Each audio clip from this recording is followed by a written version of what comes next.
Hello, this is Professor Hazara, and this is the final of the 5 videos on financial statement analysis. Uh, this video is going to concentrate on accounting return ratios. Okay, now uh, the words say accounting, and these 3 ratios are all from the financial statements. There's no market data, so that's what we call them accounting return ratios. Okay, accounting information looks in the past. So it has and there's a lot of rules in it. So they have their shortcomings. Accounting information is not perfect, but they do give good general measures of how a company's doing. Okay. And I want to emphasize this point right here. Return, when you use the word return, it's always, actually, I'll just put it up here.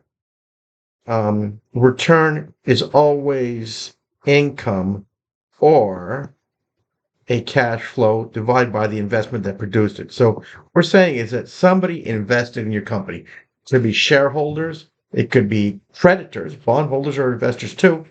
And we're going to take the cash that their investment returns, basically, and I'm going to have to cash the income that their investment returns, and then put over that investment and see what percentage you get. And that percentage, returns are usually a percentage, so we'll get a percentage.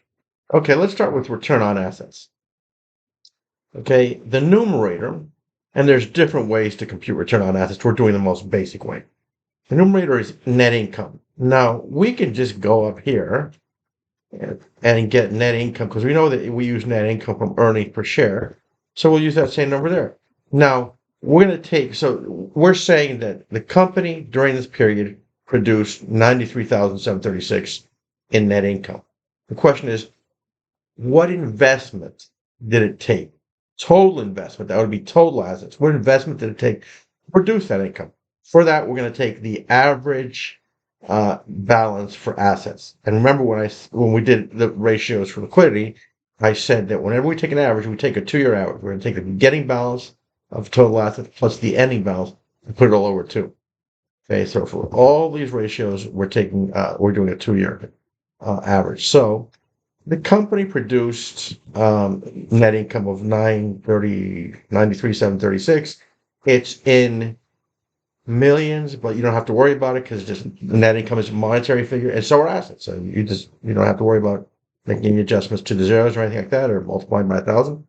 Okay, so we're going to come up here, and we see total assets. We're going to take the beginning assets, or the ending assets, doesn't matter, which is 365, and we're going to add to that the ending assets, which is 352, and obviously we're going to get some number like 358 or something like that. We're going to get an average of those two, so we're going to divide by 2, and they're at 358,781. Okay. And so go ahead and format this particular number here. We'll just do currency, and we don't have any zeros here. We'll do the 3 decimal points for the ratio. Okay, so the ratio is 26%. That's not bad. That's actually pretty good.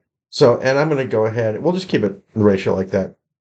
And so this means that from an accounting view, Apple return about 26%, to all investors. And what I mean by investors, I mean creditors and shareholders.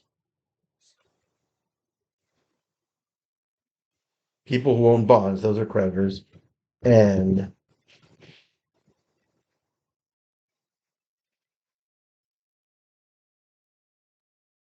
okay, so from an accounting view, people invested $358 billion in Apple, and this year the company returned $93 billion. So that means that they got a 26% return. Now they're not getting cash for this. This is a purely accounting numbers. Apple doesn't give a lot of its can come out as dividends, have we seen, but basically this is a good measure of Apple's performance. Okay, now I can say um, that Apple returned 26% to all investors because remember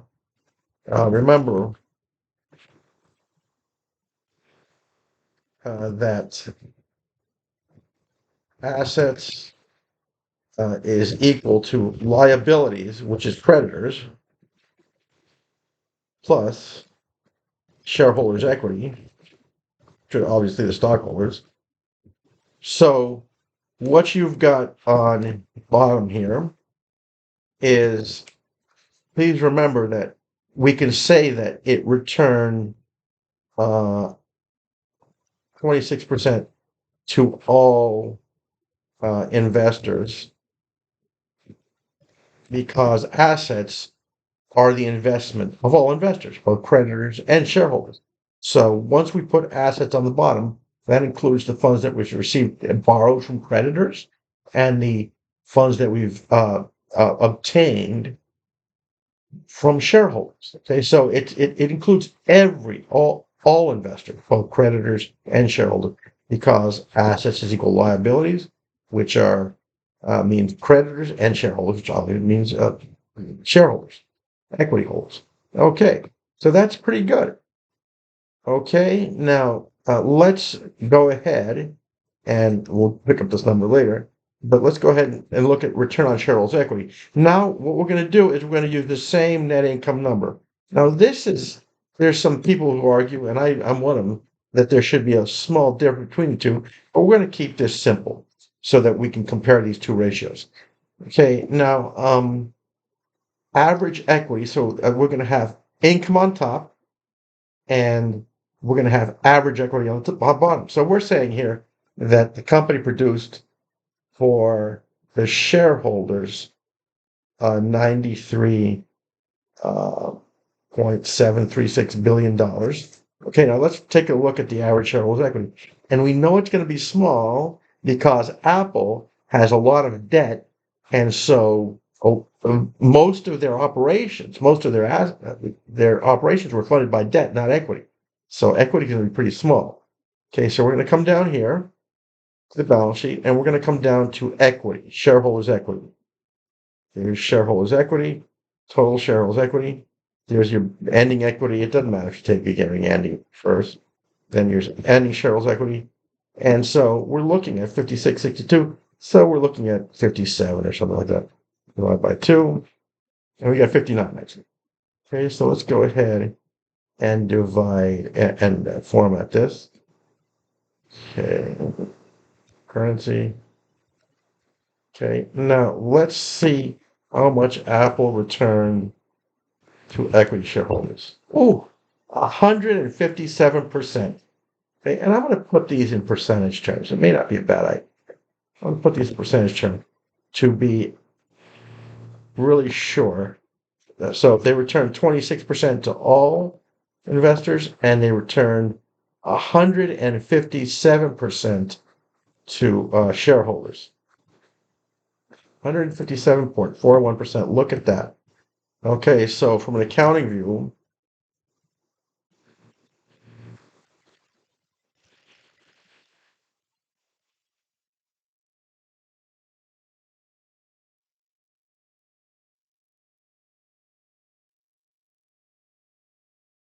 157% all round, 157% to shareholders. Now, this is a big difference. This is a huge difference. And it may seem like, wow, they did a lot for shareholders. But companies play tricks with their financial structure. And keep in mind how much debt Apple had. Remember, when we went up to here to the debt to equity ratio, Apple had 5.5 times more or less the debt that has equity. So Apple's taken out a lot of debt and financed a lot of its operations through debt. Okay, so the difference between this ratio here, which is a very reasonable and good ratio, the total investment for both creditors and shareholders, Apple earned 26%. And then you come down here and you think, oh, for shareholders, Apple made 157%. The difference comes though because Apple has a lot of debt, not necessarily because it does that great for shareholders, because it has a lot of leverage, it has a lot of long-term, especially long-term debt. Okay, so if you look at this ratio here, the numerator for both ratios is the same. Apple earned $93.736 billion. That's not a, there's no difference. The difference comes in right here, where assets are equal to 358 billion and equity is only equal to 59 billion. Now, the difference between assets and equity is debt. So, although Apple has a lot of assets, they funded most of it through debt and only a little bit through equity. So, assuming these assets stay the same, what you have here is a company that, because it has so much debt, it has inflated its its return to shareholders equity ratio. Look at it's about that's about what, 5 times the same. Remember that, 5 times as much debt. So, or more than 5 times the same. But and that's the leverage effect. It's when two companies have the same amount of assets, the company which has a lot of debt, uh, companies with a lot of debt shrink their equity because they're funding more of their assets through debt, and that drives up the difference between return on assets and return on shareholders' equity, because even though the numerator is the same, the equity for companies with large amounts of debt will be less because a lot of their capital comes through debt and the leftovers equity. Okay, so be aware of that. So I'm just going to say here, the large difference between ROA, let me put it here, 0.2613, and RSC, which is 1.5741, is due to Apple's large debt load. Okay, so I mean, it doesn't mean that they've done that well for shareholders. They just have a lot of debt, which drives up the difference between the denominator here. So if Apple were all equity, these two numbers would be the same.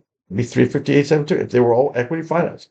If they had zero debt, all equity, assets would equal to equity, and both RSC and ROA would be the same.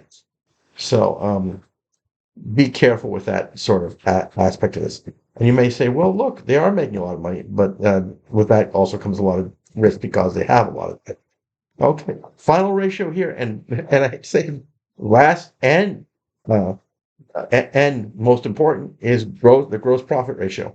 And this ratio is so basic that it's one of the first ratios, along with inventory turnover, that analysts look at to see if a company's products are doing well, are innovative, and are making the company money. Okay, so let's go ahead and take a look at this right here. Gross profit is the third line on the income statement, should be. And here it is, gross margin. Gross margin, gross profit, the same thing. So $180,000. So just by selling its product, remember the gross margin is sales less cost of goods sold. Just by selling its product, Apple made $180 billion. Okay, so let's go ahead and put a currency sign there. Okay, now we're just going to divide by total sales, which is the number 2 lines above it. It's 391 billion. Okay, and we will put a dollar sign there too. Okay, so return on the gross profit margin is 46%. And I'm going to go ahead and put that in percentage to be consistent here. And that is actually very good. Most companies, you look at Walmart makes 27% gross profit. And a lot of high-tech companies, pharmaceutical companies tend to make in the 70 to 80% range. But tech companies, this is a very respectable gross profit for any company. And this just means that for every $1 of sales, Apple earned 46 cents. You put dollar signs there too, but you know, 46 cents is 46% of $1. 46 cents, or 46 cents of gross profit. And I'm going to put here by selling and manufacturing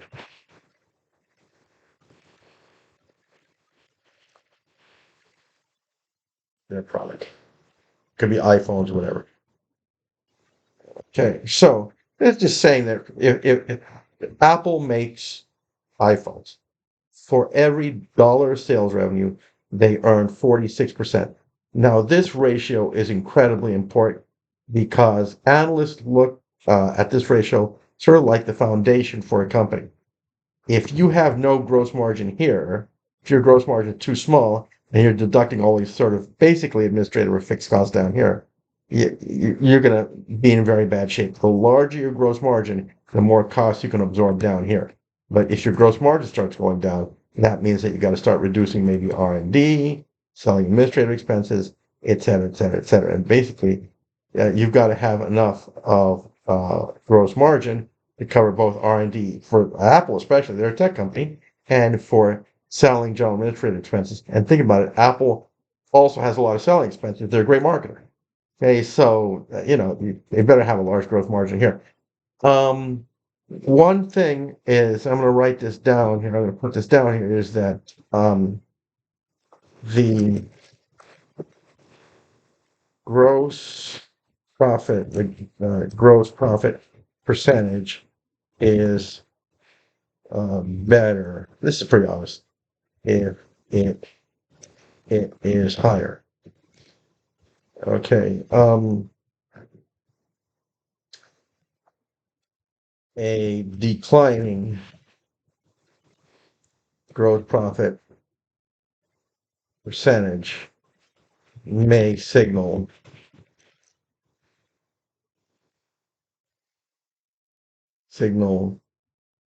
product obsolescence.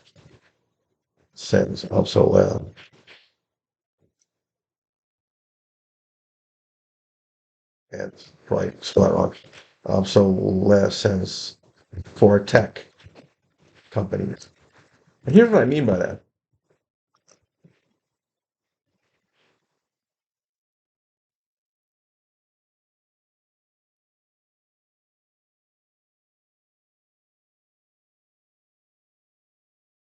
What happens a lot of times for companies that are R&D intensive and innovative is that